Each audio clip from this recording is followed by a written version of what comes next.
अस्सलाम वालेकुम फ्रेंड्स, आप देख रहे हैं एडवांस यूज़र यूट्यूब चैनल और मैं हूं आशिर महमूद। फ्रेंड्स, आज मैं आपके लिए माइक्रोसॉफ्ट एक्सेल का एक क्विक ट्यूटोरियल लेके आया हूं जिसके अंदर हम कुछ इंपॉर्टेंट चीज़ें कवर करेंगे, जिसके अंदर कुछ इंपॉर्टेंट फंक्शंस आ जाते हैं और कुछ फॉर्मेटिंग के बारे में बताना है और कुछ लेआउट के इंट्रोडक्शन बताऊँगा। फ्रेंड्स, मेरी कोशिश है कि आज के ट्यूटोरियल के अंदर जितनी भी बेसिक चीज़ें हैं जो माइक्रोसॉफ्ट एक्सेल का जितना यूज़ होता है हमारे यहाँ ऑफिस के अंदर वो मैं कवर कर लूँ। तो इसके लिए सबसे पहले जानना ज़रूरी है कि आपने इस ट्यूटोरियल को देखना किस तरह है। इस ट्यूटोरियल को सबसे पहले इंपॉर्टेंट ये है कि आप इसको एचडी रिज़ल्ट के अंदर देखें ताकि आपको कुछ दिखाई भी दे। उसके बाद ये है कि इसको देखने के लिए आप मेथड को साथ साथ अप्लाई करें। जो मैं ब्रीफिंग दे रहा हूँ वो आप उसको स्किप ना करें। वैसे देखने में ये आपको काफ़ी मुश्किल लगेगा, लेकिन अगर आप इसको वीडियो की तरह किसी फ़नी क्लिप या मूवी की तरह देखने लग जाएंगे तो फिर ये और भी मुश्किल लगेगा, क्योंकि इसकी इंटरफेस कुछ ऐसी है, इसके फार्मूलाज इस तरह के कुछ कॉम्प्लेक्स लगते हैं। तो अगर उनको साथ साथ अप्लाई किया जाए तो बेहतर समझ आती है। तो मेरी आपसे रिक्वेस्ट है कि वीडियो को स्किप ना करें और जो मेथड्स मैं फार्मूलाज बता रहा हूँ वो आप साथ साथ अप्लाई करते चले जाएं। और आई एम श्योर कि अगर आप इस वीडियो को सीरियस लेते हैं, अगर इसको साथ साथ अप्लाई करते हैं मेथड्स, तो आपको माइक्रोसॉफ्ट एक्सेल इतना आ जाएगा जितना कि किसी भी ऑर्गेनाइजेशन के अंदर बैठे शख्स को माइक्रोसॉफ्ट एक्सेल का यूज़ आता है। इसके जो फार्मूलाज को अगर आप समझना चाहते हैं तो एक बात आप सुन लें कि 90% लोगों को माइक्रोसॉफ्ट एक्सेल के फार्मूलाज नहीं आते। वो सिर्फ डाटा एंट्री करते हैं और कुछ ऐड और सम और लेस माइनस ये फार्मूलाज यूज़ करते हैं, लेकिन मैं आपको कुछ एक्स्ट्रा फार्मूलाज भी बताने जाऊंगा और मेरी कोशिश होगी कि वीडियो शॉर्ट और इसके अंदर मैक्सिमम चीज़ें कवर करूं। तो आइए ट्यूटोरियल स्टार्ट करते हैं बिना टाइम वेस्ट किए।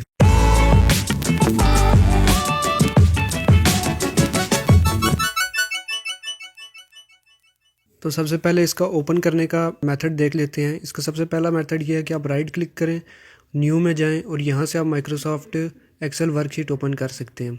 उसके बाद सेकंड मेथड हमारे पास यह आ जाता है कि आप विंडो बटन प्रेस करें, यहाँ से जाके आप एक्सेल टाइप करेंगे तो एक्सेल आपके पास ओपन हो जाएगा। थर्ड मेथड ये है कि आप विंडो प्लस आर प्रेस करेंगे तो रन का डायलॉग बॉक्स आएगा, यहाँ पे आप एक्सेल टाइप करें EXCEL, एंटर प्रेस करें तो माइक्रोसॉफ्ट एक्सेल की विंडो आपके सामने आ जाएगी। तो हो सकता है थोड़ा बहुत डिफरेंस हो मेरे और आपके सॉफ्टवेयर में, आप हो सकता है कोई और वर्जन यूज़ कर, लेकिन टेंशन लेने वाली बात नहीं है, सब चीज़ें सेम ही हैं। तो मैं यहाँ से एक ब्लैंक वर्कशीट पे क्लिक कर दूंगा। अब मेरे सामने ये जो पूरी स्क्रीन है इसको विंडो का नाम दिया जाता है। ये माइक्रोसॉफ्ट ऑफिस एक्सेल की विंडो है। तो इसमें इसकी इंटरफेस में क्या क्या चीज़ें शामिल हैं। सबसे पहले ये जो डॉक्यूमेंट हमारे पास ओपन हुआ है जिसके अंदर हमने वर्किंग करनी है, इस तमाम पूरे को हम कहते हैं वर्कबुक। तो सबसे पहले हमारे यहाँ फाइल को सेव किया जाता है। तो आप यहाँ ऑफिस बटन भी हो सकता है आपके पास शो हो, लेकिन फाइल मेन्यू होगा, फाइल पे जाएं, यहाँ पे सेव पे क्लिक कर दें। अब यहाँ पे हो सकता है आपके पास थोड़ा डिफरेंट शो हो, लेकिन एक ही चीज़ है। ब्राउज पे क्लिक करेंगे, जैसा कि मैं इसको डेस्कटॉप पे रख देता हूँ, लेकिन डेस्कटॉप पे चीज़ रखनी नहीं चाहिए। उसकी वजह आप जानते हैं कि डिलीट हो सकती है विंडो अगर करप्ट होती है या कोई इशू होता है ऐसा। तो इस फाइल को आप नाम दे दें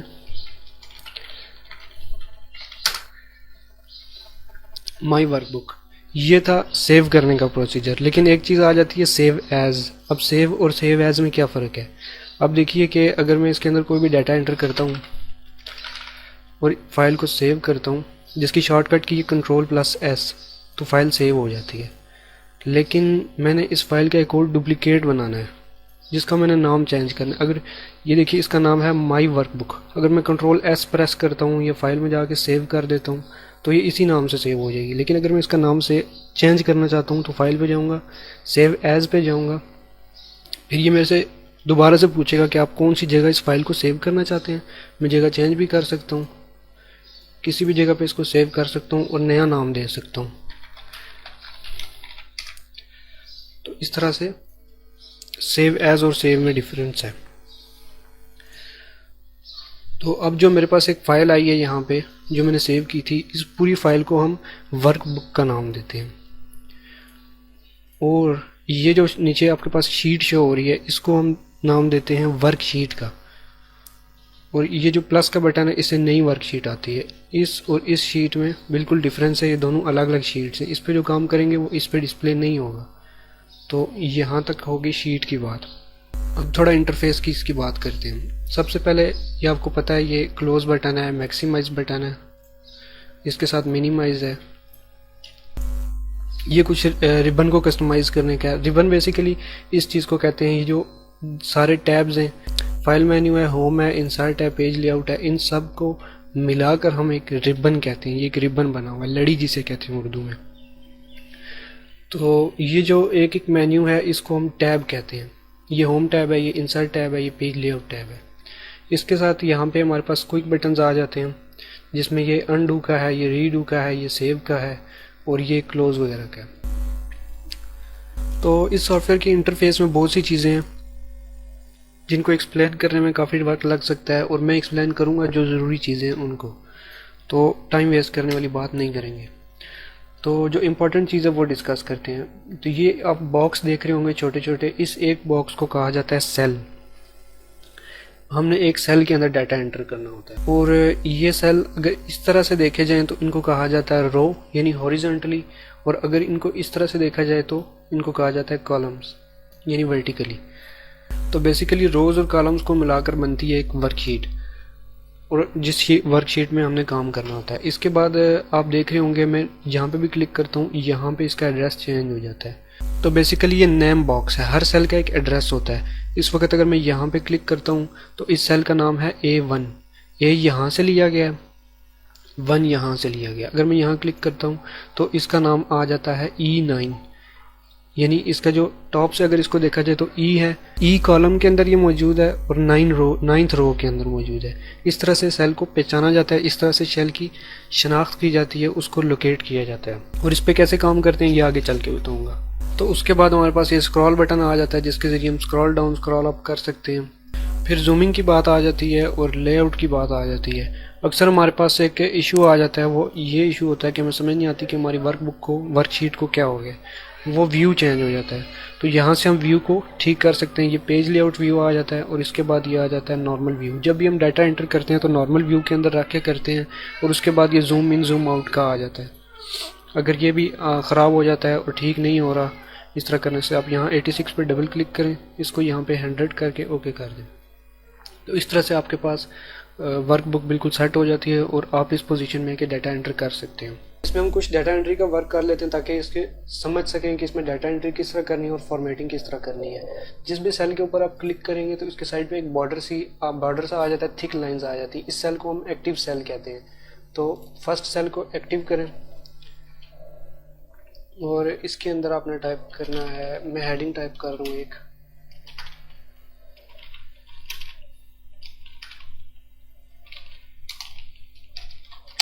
और मैं कीबोर्ड से नीचे वाला बटन प्रेस करता हूँ तो ये नीचे वाले सेल में आ गया।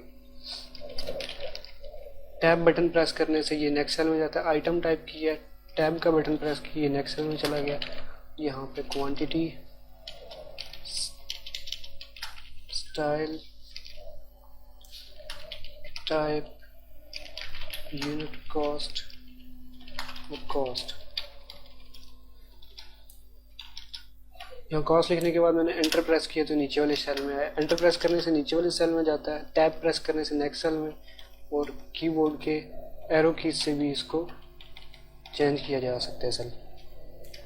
तो अब मैं यहाँ पे कुछ डाटा एंटर कर लेता हूँ। यहाँ पे एंटर प्रेस करूँगा, नीचे वाले सेल में जाएगा।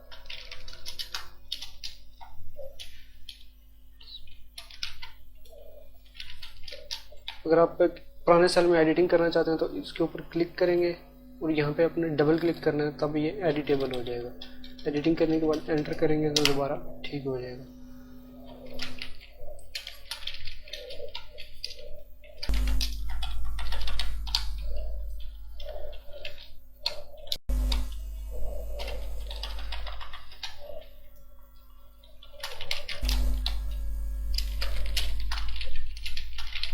ये डाटा आपको साथ साथ एंटर करने की ज़रूरत नहीं है, ये आप सिर्फ देख के भी समझ सकते हैं। इसके बाद हम फार्मूलाज पे काम करेंगे, फंक्शंस पे, वो आपने साथ साथ अप्लाई करने हैं। इसको देख के भी आप समझ सकते हैं कि ये डाटा एंटर हो रहा है।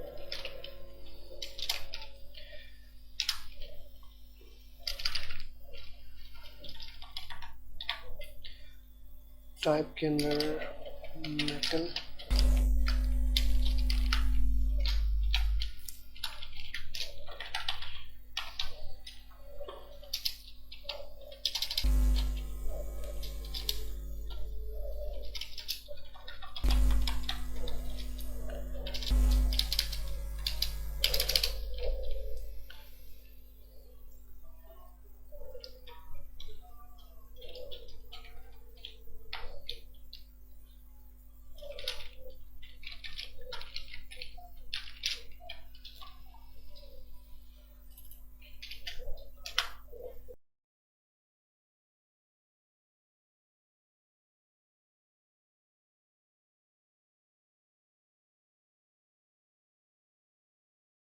यहाँ तक डाटा एंटर हो गया। एक चीज़ इसके अंदर रह गया, ये शिपिंग चार्जेस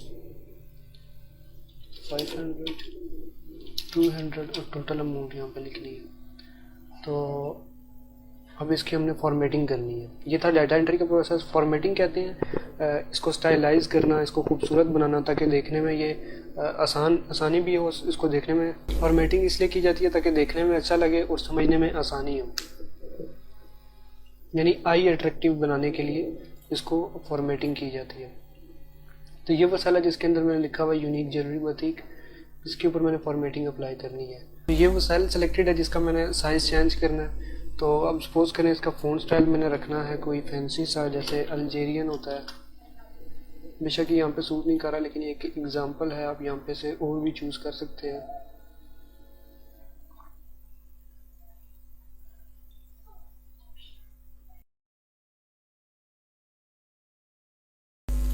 अब इसका साइज़ आपने इंक्रीज़ करना है तो इजी सिलेक्टेड है। इसको यहाँ से आपने जाना है होम टैब पर। ये रिबन है व्यूअर्स, यहाँ पे आपने होम टैब पर जाना है। होम टैब पे जाने के बाद यहाँ से ये फ़ॉन्ट ग्रुप है। फ़ॉन्ट ग्रुप के अंदर आपने इस ए पे क्लिक करना है जो फ़ॉन्ट का साइज़ इंक्रीज़ कराएगा। इस पर मैं क्लिक करता जाऊँगा, फ़ॉन्ट का साइज़ इंक्रीज़ होता रहेगा। और ये साइज़ 18 है। आप यहाँ से इसको कस्टम साइज़ भी दे सकते हो, खुद से 15 कर सकते हैं या इस तरह से भी कर सकते हैं। तो इसको 20 कर देते, ठीक हो गया। इसके बाद ये हेडिंग्स है, इनका भी फ़ॉन्ट आपने उसमें और रखना है। इसका एरियल कर देते हैं। इनको बोल्ड करना है, बोल्ड कहते हैं गाढ़ा करने को। ये होम टैब पर से फ़ॉन्ट ग्रुप के अंदर बी के आइकन पर क्लिक करने से भी बोल्ड हो सकता है, लेकिन हमने कंट्रोल बी इसकी शॉर्टकट की है जिससे बोल्ड होता है। कंट्रोल आई से इटैलिक होता है, कंट्रोल यू से अंडरलाइन होता है। तो उसकी ज़रूरत नहीं है, सिर्फ कंट्रोल बी से बोल्ड कर देते हैं। उसके बाद आ जाता है इसका साइज़ एडजस्ट करना। अब जैसे ये शिपिंग चार्जेस इस सेल के अंदर लिखा हुआ है लेकिन अगले सेल के अंदर भी जा रहा है, तो मैं यहाँ ए और बी के दरमियान में उस जगह पे क्लिक करूँगा जहाँ यहाँ पे आप क्लिक करके इसको अपनी मर्ज़ी से मूव करवा सकते हैं। यहाँ तक इसको कर सकते हैं, या फिर अगर आप चाहते हैं कि चार्जेस जो है वो नेक्स्ट लाइन में आए तो आप इस पर क्लिक करें। होम टैब में अलाइनमेंट के ग्रुप के अंदर आए और रैप टेक्स्ट है। रैप टेक्स्ट इस कमांड का नाम है, इसकी कोई शॉर्टकट की नहीं। इस पर क्लिक करेंगे तो ये शिपिंग चार्जेस यहीं पे एडजस्ट हो जाएगा। इस तरह से भी अगर आप बेहतर समझते हैं, नहीं तो कंट्रोल जी से अनडू करें और वापस इस तरह कर दें और दोबारा यहाँ पे क्लिक करें और बी के दरमियान में इसको ड्रैग करें और यहाँ पे लाके क्लिक बटन छोड़ दें। इस तरह से ये ठीक हो जाएगा। उसके बाद आप समझते हैं कि ये जो वैल्यूज़ हैं ये सेंटर में आनी चाहिए, तो अलाइनमेंट पे जाएंगे।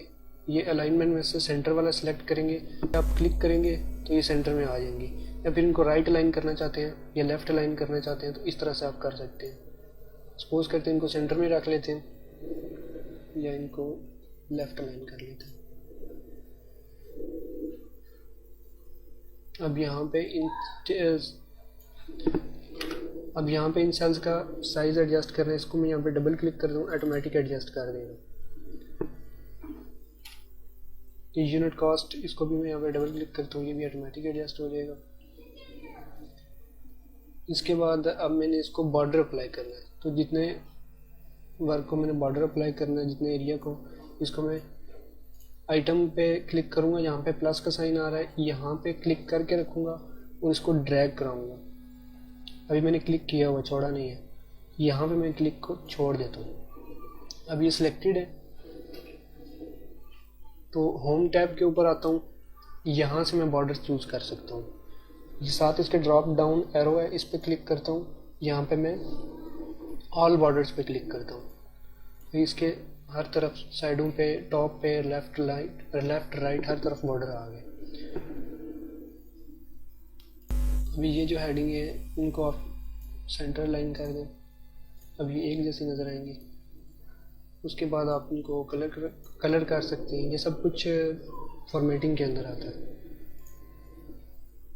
इस तरह से एक हल्का सा कलर इसको दे दें। उसके बाद आप समझते हैं कि शिपिंग चार्जेस के अंदर आगे जो लाइंस लगी हुई नहीं आना चाहिए, एक सेल होना चाहिए पूरा, तो मैं सेल को मर्ज कर देता हूँ। तो ये होम टैब के अंदर ही मौजूद है, अलाइनमेंट के अंदर मर्ज सेल्स।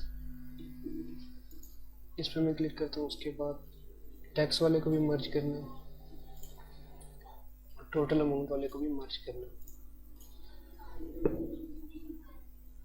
तो अब करना ये है कि टोटल कास्ट कैलकुलेट करनी है, वो हम फार्मूले से कर लेते हैं। इस सारे यहाँ पे हम 300 के दरमियान में क्लिक करता हूँ, इसको यहीं से ड्रैग करके मैं नीचे ले जाता हूँ, यहाँ पे मैंने इसको छोड़ दिया और ये आप देखें सबमिशन का साइन बना हुआ है, ये ऑटो सम करता है। इसके ऊपर मैं क्लिक करूँगा, ये इसके ऑटोमेटिक इसको ऐड करके 87,000 ले आता है वैल्यू। और अगर आप इसका फार्मूला समझना चाहते हैं मैनुअली, तो यहाँ पे एक वैल्यू लिखें 5000, यहाँ पे लिखें 7000। तो अब मैं आपको समझाता हूँ कि ये कैसे वर्क करता है। यहाँ फार्मूला जहाँ पे भी होता है वहाँ पे सबसे पहले इक्वल का साइन डाला जाता है, इक्वल टू, ये फार्मूला है ऐड कर, तो एक्सेल के अंदर इसको सम कहा जाता है। यहाँ पे इज इक्वल के बाद आप लिखें सम के बाद आपने ब्रैकेट ऑन करनी है, ब्रैकेट, उसके बाद आपने इसको बताना है कि ये वाला जो सेल है इसके अंदर ऐड करनी है वो वैल्यू जो इस सेल के अंदर मौजूद है। ब्रैकेट क्लोज की, एंटर प्रेस किया, तो ये ऐड हो। तो इससे बेहतर ये है कि आप यहाँ पे दो वैल्यूज़ लिखें, रेंडमली ऐसे लिख लें कुछ भी, और इन दोनों को सेलेक्ट करने के बाद यहाँ इस आइकन पे क्लिक करें, ये वैल्यू ऑटोमेटिकली ऐड हो जाएगी। अब देख सकते हैं यहाँ पे एक फार्मूला बन गया है इस सेल के अंदर। इस सेल के अंदर वो फार्मूला नहीं, इस सेल के अंदर वैल्यू है, और इस सेल के अंदर वैल्यू नहीं है, फार्मूला है। इस तरह से काम करता है। लेकिन अगर आप इस फार्मूले को समझ नहीं पा रहे हैं तो इसको समझना और भी आसान इस तरह से हो सकता है कि ये आपने वैल्यू एंटर की है 5 और ये है 25, इसके नीचे आपने इन दोनों को ऐड करना है, लेकिन आपको याद नहीं है सम लिखना था या क्या लिखना था। आप इक्वल का साइन डालें, ये मस्ट है। उसके बाद आप इसको मैनुअली बताएं कि ये वाला जो सेल है बीच में प्लस का साइन डालें, इसको प्लस करो उस वैल्यू के साथ जो इस सेल के अंदर मौजूद है। एंटर करेंगे तो ये प्लस कर देगा। लेकिन आप कहते हैं यार इसको प्लस नहीं करना था, मल्टीप्लाई करना था। यहाँ पे क्लिक किया, फार्मूला शो हो रहा है, इसके अंदर सिंगल क्लिक किया, बैक स्पेस दबाया, प्लस का साइन ख़त्म हुआ, मल्टीप्लाई का साइन डाला, एंटर किया, कर दिया, ये मल्टीप्लाई हो गई है वैल्यू। तो ये बेसिक प्लस माइनस मल्टीप्लाई। इसी तरह मल्टीप्लाई के साइन के चेंज करके आप माइनस का डालेंगे तो ये माइनस कर देगा। तो इस तरह से फार्मूला अप्लाई किया जाता है और तो बिलियंस ऑफ वैल्यूज़ को with in a second calculate किया जा सकता है। तो ये बेसिक डाटा एंट्री थी। अभी हम थोड़ा इससे बेहतर वर्क करते हैं ताकि कुछ ज़्यादा समझ सकें आप। और यहाँ फॉर्मेटिंग में एक चीज़ रह गई, ये जो वैल्यू है, ये जो टेक्स्ट लिखा हुआ आप चाहते हैं कि ये सेंटर में आ जाए, तो इसको सिलेक्ट करें क्योंकि इस जगह पर नहीं आ रहा। तो यहाँ पे आप वापस जाएंगे होम टैब पर, मर्ज सेल्स पर जाएंगे, मर्ज इन सेंटर, ये ऑटोमेटिकली हो जाएगा। अब आप देखना चाहते हैं कि जो काम मैंने किया है कि वो प्रॉपर हुआ है या नहीं हुआ, ये प्रिंट होने के बाद कैसा दिखाई देगा, तो आप फाइल पे जाएं, प्रिंट पे जाएं, या प्रिंट प्रीव्यू आपके पास होगा तो ये यहाँ पे प्रिंट प्रीव्यू देगा कि ये प्रिंट होने के बाद ऐसा दिखाई देगा। तो यहाँ से अगर आप इस बटन पे क्लिक करते हैं शो मार्जिन्स, तो यहाँ से आप इसको एडजस्ट कर सकते हैं कि आपने इसको पेज के सेंटर में रख के प्रिंट करना है या किस तरह से। अब देखिए ये खूबसूरत दिखाई दे रहा है और इस तरह से डॉक्यूमेंट्स प्रिंट किए जाते हैं। अगर आप समझते हैं कि ये फाइल किसी को भेजनी है आपने और इसको आपने किसी को सेंड करनी है, तो वो आप एक्सेल के फॉर्मेट में नहीं भेजेंगे, वो पीडीएफ में भेजेंगे। तो पीडीएफ बनाने के लिए फाइल, सेव एज,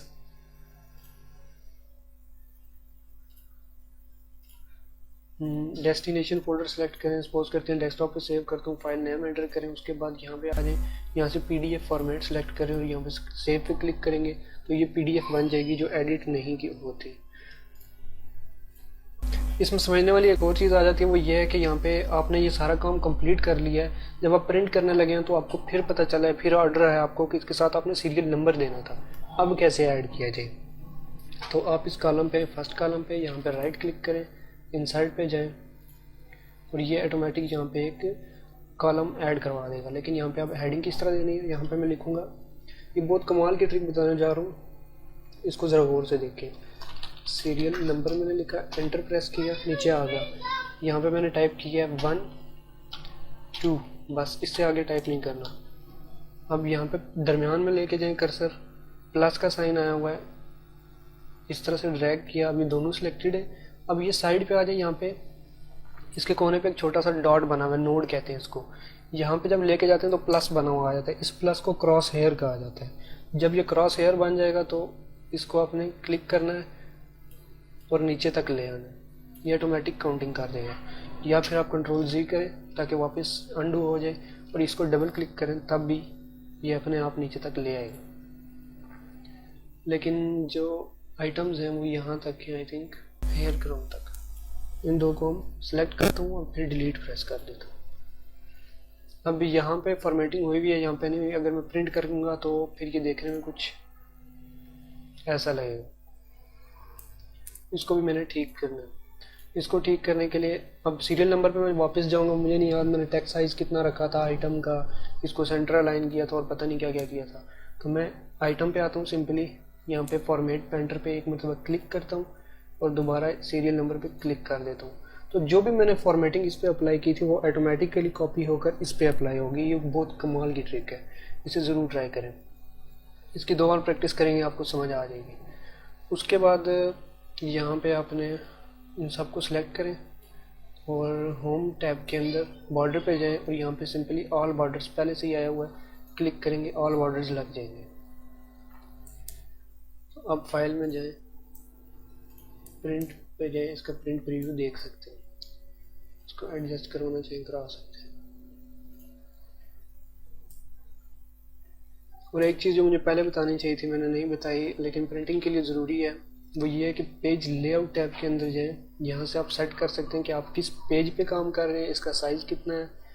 सपोज करें मेरे पेज का साइज़ है लेटर, लेकिन लेटर पेज प्रिंट नहीं किया जाता, ज़्यादातर A4 जो ऑफिस यूज़ होता है वो A4 साइज़ होता है। और उसके अलावा एक ओरिएंटेशन ज़्यादा इंपॉर्टेंट चीज़ है, इसको लैंडस्केप कर सकते हैं आप या पोर्ट्रेट कर सकते हैं। अगर लैंडस्केप कर सकते हैं तो मैं आपको इसको प्रिंट प्रीव्यू दिखा देता हूँ कि लैंडस्केप, ये पेज टेढ़ा हो गया। लैंडस्केप से पोर्ट्रेट करूँगा तो ये वर्टिकल फॉर्म में आ जाता है।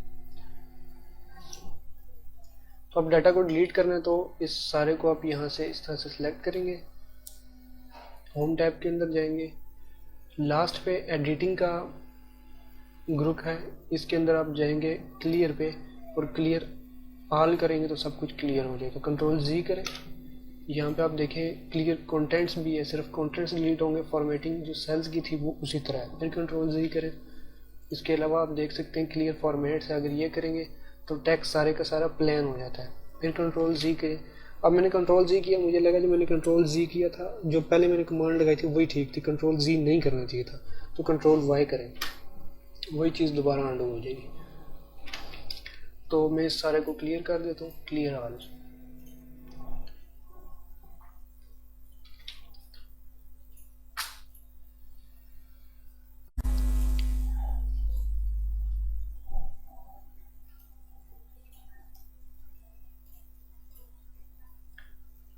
लेकिन यहाँ पे आके आपको लगता है कि ये जो शिपिंग चार्जेस था, टैक्स था, ये मैं इसको यहाँ पे शिफ्ट करवा दूँ, कुछ चेंजिंग करना चाहते हैं, मैं आपको करके दिखाता हूँ कि मैं क्या कहना चाह रहा हूँ। इसको सिलेक्ट करता हूँ मैं, सपोज करें इनको अनमर्ज करना चाहते हैं तो होम टैब के अंदर ये मर्ज वाला, इसको दोबारा क्लिक करेंगे, अनमर्ज हो जाएगा। इसको फिर से क्लिक किया, अनमर्ज सेलेक्ट किया, यहाँ पे क्लिक किया, अनमर्ज हो गया। अब ये जो शिपिंग चार्जेस, टैक्स और अमाउंट था, मैं कहता हूँ उसको यहाँ पे शिफ्ट करवा देता हूँ। कंट्रोल एक्स सेलेक्ट किया, सिर्फ एक बॉक्स में यहाँ पे क्लिक कर दिया, यहाँ पे कंट्रोल वी किया, ये सारा खुद ब खुद यहाँ पे आ गया। यहाँ पे डबल क्लिक करेंगे, सेट हो जाएगा।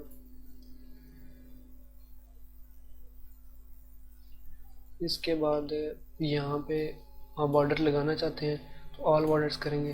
सपोज करें कोई बॉर्डर आपने रिमूव करना है तो उस केस में क्या करना है, ये आप सारा सेलेक्ट करें। इसको अगर आप यहाँ पे जाके नो बॉर्डर करते हैं तो इसका बॉटम बॉर्डर ख़त्म हो गया, इसका लेफ्ट बॉर्डर ख़त्म हो गया। यहाँ से आप इसको सिलेक्ट करें, होम टैब के अंदर फ़ॉन्ट ग्रुप के अंदर यहाँ पे जाएंगे, और इसको आपने बॉटम बॉर्डर देना है, और ये जो है इनको आपने लेफ़्ट बॉर्डर देना है, लेफ़्ट बॉर्डर। इस तरह से ये बॉर्डर की चेंजिंग आप कर सकते हैं। अभी प्रिंट प्रीव्यू के अंदर देखें, इस तरह से ये शो होगा।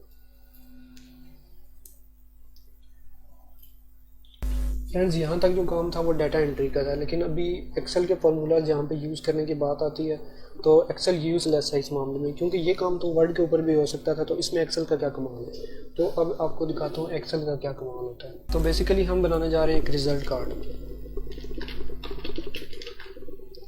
जिसमें ऑटोमेटिक रिज़ल्ट डिस्प्ले होगा। तो यहाँ पे हम आ जाएंगे, लिखेंगे रोल नंबर, टैब प्रेस किया, नेक्स्ट कॉलम में गया, नेम, फादर नेम,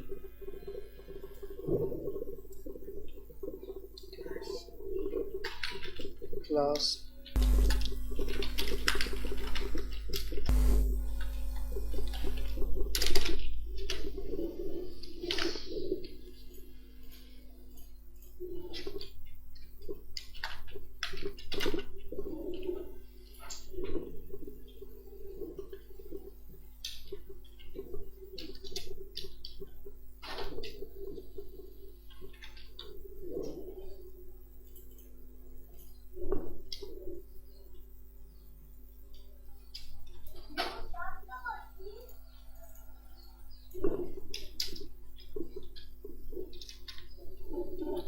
दोनों सेल्स को दरमियान में कर्सर रख के सिलेक्ट करें, इसके ऊपर इस क्रॉस हेयर को पकड़ें और नीचे तक ले जाएं जहाँ तक आपको रिकॉर्ड से ही जितने चाहिए। नेम पे रैंडमली कुछ नाम ऐड कर लें।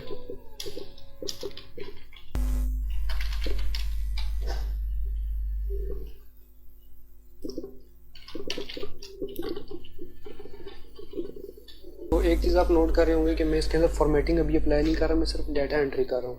तो फॉर्मेटिंग बाद में अप्लाई करने वाली चीज़ है, डाटा एंट्री पहले की जाती है। तो सिर्फ रैंडमली डाटा एंटर करते जाएं।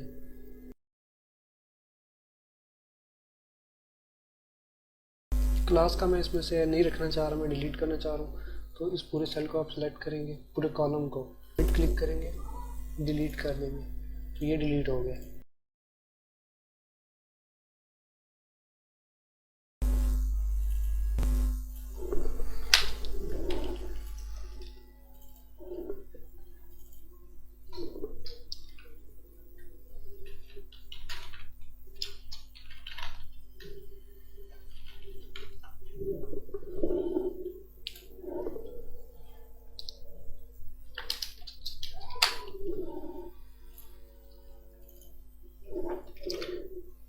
टेन 50 लिखा है, सबके टोटल मार्क्स सेम थे।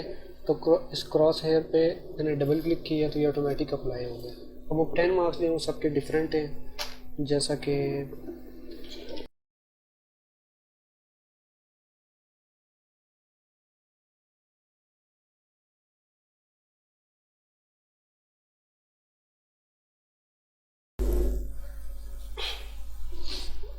फिर मुझे याद आता है कि मैंने रिमार्क से पहले ग्रेड ऐड करवाना था।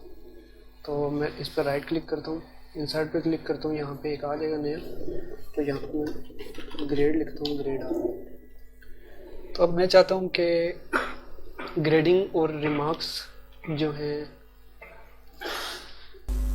ग्रेडिंग और रिमार्क्स जो हैं ऑटोमेटिक है, इसके साथ साथ परसेंटेज भी मैं चाहता हूँ ऑटोमेटिक आए। तो परसेंटेज निकालने के लिए आपने ये करना है कि सेल के अंदर क्लिक करना है जिसके अंदर परसेंटेज निकालनी है, इक्वल का साइन प्रेस करना है और इसको बताना है कि ये वाली जो सेल है इसको डिवाइड करना है इस सेल के साथ और एंटर प्रेस कर दें। अगर आपको यहाँ पे 71 नहीं आ रहा तो पहले मैं आपको बताता हूँ कि ये जर्नल में है, जर्नल से मैंने यहाँ पे इसको बनाया है परसेंटेज में, परसेंटेज से मैंने इसकी वैल्यू कम की है। इसको सिलेक्ट करता हूँ, क्रॉस हेयर पे डबल क्लिक किया, परसेंटेज सब पे अप्लाई होगी, सबकी परसेंटेज निकल आई है ऑटोमेटिक। अब यहाँ पे 10,000 या 1 लाख रिकॉर्ड होंगे, उनकी भी परसेंटेज ऑटोमेटिक आ जाएगी। तो ये था परसेंटेज का फार्मूला। इससे आगे चलते हैं, ग्रेड निकालना है। तो अब मैं इसको बताता हूँ कि ये मार्क्स कुछ एक जैसे हो गए,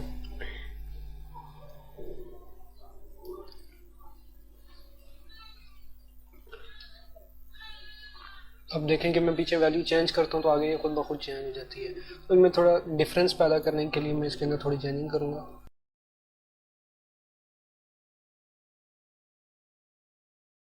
इस तरह से कुछ चेंजिंग कर लेते हैं। इसके बाद मैं चाहता हूँ यहाँ पे जो ग्रेड है वो ऑटोमेटिक आए।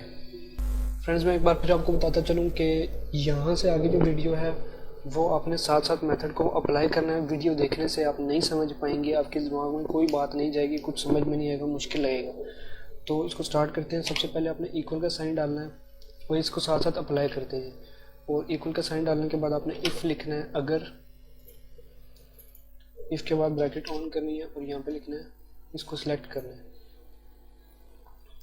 ये है F3, यानी F3 जो सेल है, अगर इसके अंदर जो वैल्यू है इक्वल टू है, बड़ी है, ग्रेटर देन इक्वल टू, बड़ी है या बराबर है 70% के, तो यहाँ पे आना चाहिए ए ग्रेड। उसके ए को जो आपने वो ब्रैकेट इन्वर्टेड कॉमास में लिखना है। इसके बाद इफ़ जो सेकंड कंडीशन है वो ये है कि इस सेल के अंदर जो वैल्यू है वो बड़ी हो या बराबर हो 60% के, तो यहाँ पे जो मैसेज, यहाँ पे जो आना चाहिए टेक्स्ट वो बी आना चाहिए, कि उसको इन्वर्टेड कॉमास में लिख दें। इसके बाद इफ़ इसको एक और कंडीशन देते हैं कि ये जो सेल है F3, इसके अंदर जो वैल्यू है वो बड़ी है या बराबर है, ग्रेटर देन और इक्वल टू 50%,